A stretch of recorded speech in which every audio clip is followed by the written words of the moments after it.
Hello everybody, it's Paul Neeson with the Raw Life Health Show. Thank you for tuning in today. Today I want to talk about a topic that I think is very important for raw foodists, and they often make the mistake of just eating too much of one type of food and not enough of the other. So I think it's important to mention this to remind people, if you're interested in eating a raw vegan diet or just a vegan diet or any diet, I think the staple of our diet, the foundation of our diet, should make sure that we're getting all the nutrients we're needing. And with the way the food is today and how depleted the food is today, even the fruits and vegetables, the ideal thing that I think we're missing enough of are the things that aren't as pleasing to our palate, the things that don't taste as good. So if you ask everybody, what's the one food people don't like or don't eat enough of because they don't like? And usually the answer is green food or green leafy vegetables. And the sad thing is, that's one of the most important things we should be eating, because yes, fruit is wonderful, but it tastes great and it's high in sugar. And if you eat too much fruit and you're not eating enough greens, you can get a lot of vitamins but not enough minerals. See, the minerals are in the greens, and there are some minerals in fruits, but you want the greens for your minerals. Anything from sea vegetables to spinach and everything in between. And if you go into international markets, you see a whole line of different types of greens that you've never even heard of before or seen before. One of the problems is many of those are definitely not organic, because they're in these international markets. You don't know where they came from, what country they came from, or what. But when you get greens, whether at a health food store or a farmer's market, or even better, grown yourself, a good variety of greens, it will definitely help you on your health journey. And I just want to talk about the convenience of greens, because I remember when I first got into eating a raw food diet, I was living in Brooklyn, New York, and there weren't any health food stores that had fresh produce in the area where I grew up in. And I had to get on a train and go to the city, go to Manhattan, a 45-minute drive or a train ride just to get organic greens. And it was quite a hassle. But today it's a different story. I no longer live there, but even there's health food stores like on every corner that have some sort of organic greens. You can go to the average supermarket today and get organic greens. Well, years ago there was this brand, Organic Girl, that came out with these greens that were very easy to. They were pre-washed, and they're just very easy to open up and just grab some organic greens. And now many companies have come out, or many with the same type of pre-washed leafy greens that you can just grab on the go and consume. And that's great for convenience. Now, I do think if you get the food not in a container, but just regular spinach, it's not as convenient. Why? Because there's dirt on there. You got to clean it, and it wilts faster and so on sometimes, and you got to wash it. So it's not as convenient to eat, but I do believe there's some better nutritional value to that if you're going to eat greens and you have the choice. But still, this is my choice quite often, is getting these greens.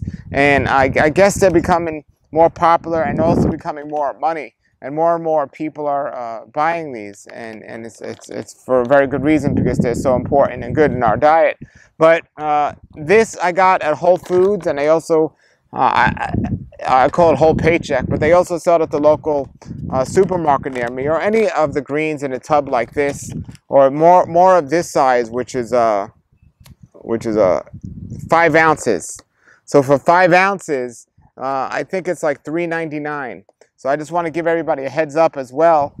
Trader Joe's has spinach in a bag, 5 ounces. That's cheaper than this. So your average supermarket and Whole Foods would have this for like $3.99. And Trader Joe's will have it cheaper, but even cheaper, I went to Aldi's and I saw 5 ounces of organic spinach pre-washed. I think it was $1 cheaper or something. So anyway, it wasn't on sale. That's just their normal price. Important thing too is, when you buy these, this is a very important tip, and you're going to thank me for this if you haven't discovered this already. There's a date on here. The best buy date. It says used by, this one here says November 5th. You want to look at that when you get when you buy this, because they like to put in the back the newer ones and the older ones in the front. So this says used by November 5th. So if today was November 4th, you wouldn't want to buy this. The spinach would most likely be wilted.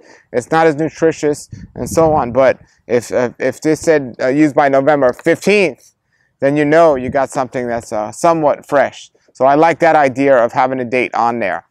Should you still wash it even though it says it's washed? I don't. I think it would be a good practice or good idea to possibly do so. You just never know.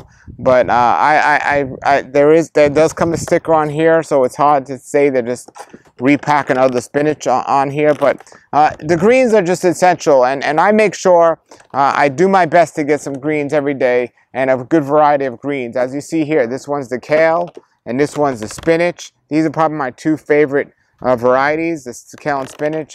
But I get regular kale. I like a dinosaur kale because I eat the kale and I use the stalks for my juices, and those are well.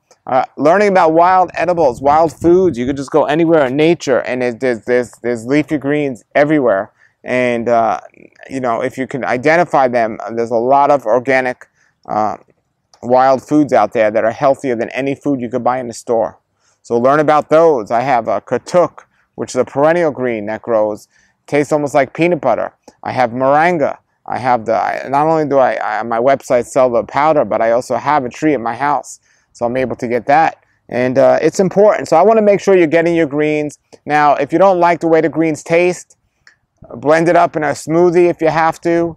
However you can get it in, whether it's a salad, a smoothie, or whatever. On this website, I like to make a lot of raw food recipes, and dressings make a big difference when it comes to this. I've gotten to a place where I can just eat this plain and I enjoy it, but most people can't. So making a nice raw food dressing, a salad dressing, and I'll make a whole bunch here. I'm going to be doing more recipes. I have a new kitchen. I just posted a video the other day about my new kitchen, and I just made a papaya pudding in there the other day, and I'm going to be making other videos and salad dressings. But a salad dressing will turn anything like this into something tasting much better, and also getting green smoothies and so on. However you can get the greens in your diet. Now, what about supplements, like green supplements, like green powders? Moringa and Barley Max are two that I have on my website that I really love, that I take on top of these, or not on top of them, but including with these. I like to take those in my smoothies. Just because there's certain greens I'm not getting, and I want the biggest variety as possible. And moringa powder and Barley Max are just wonderful, and the barley are just wonderful, so I like to take those greens as well. And so from a supplement standpoint, whole foods in a supplement form, those powdered greens would be good, but they should never replace fresh greens if you could help it. So juicing or blending or just eating it whole, get your greens in your diet. It's so imperative. And you'll notice a difference if you do your blood work between when you're eating greens and when you're not eating greens, mineral-wise as well. I've interviewed a lot of people on my book, The Raw Life and also Raw Knowledge, and I've asked them all, what is the most important food you see people not getting enough of, or what is the best all-around food? And it was the same answer by most of the people, and that was sea vegetables. And sea vegetables like nori and kelp and dulse and so on is the answer. It's just tons of minerals, and it's growing under the sea, so it's not as denatured by man, so to say. So have sea vegetables in your diet. So I just wanted to remind everybody and let everybody know, do not forget your greens. Do not forget your greens. I'd say 6 out of 7 days I'm definitely eating some fresh greens. And if you do eat cooked food on your plate, have the greens first. Have the raw stuff first, and then later you can eat the cooked stuff if you're eating some cooked food. But make the staple of your diet greens, and then and vegetables, and then from there it could be fruits, and then from there it could be nuts and seeds, and then from there if you're eating cooked food, or even if not, it could be sprouted grains or raw grains, and so on. So thank you very much for joining the show today. Put your comments and questions below the video, and I'm really excited about the new kitchen I have and all the stuff that I'm going to be doing with the recipes. Again, you can see the previous recipe I made, the papaya pudding, which is wonderful, and the recipes I make are mostly simple, quick, and easy, and taste great, and that's what we're looking for. So check that out, and thank you very much for joining us today on the Raw Life Health Show. Until then, everybody have a great day and eat your greens. Nature's wealth, good for your health. This is the Raw Life Health Show. Raw Life, brighten up your life.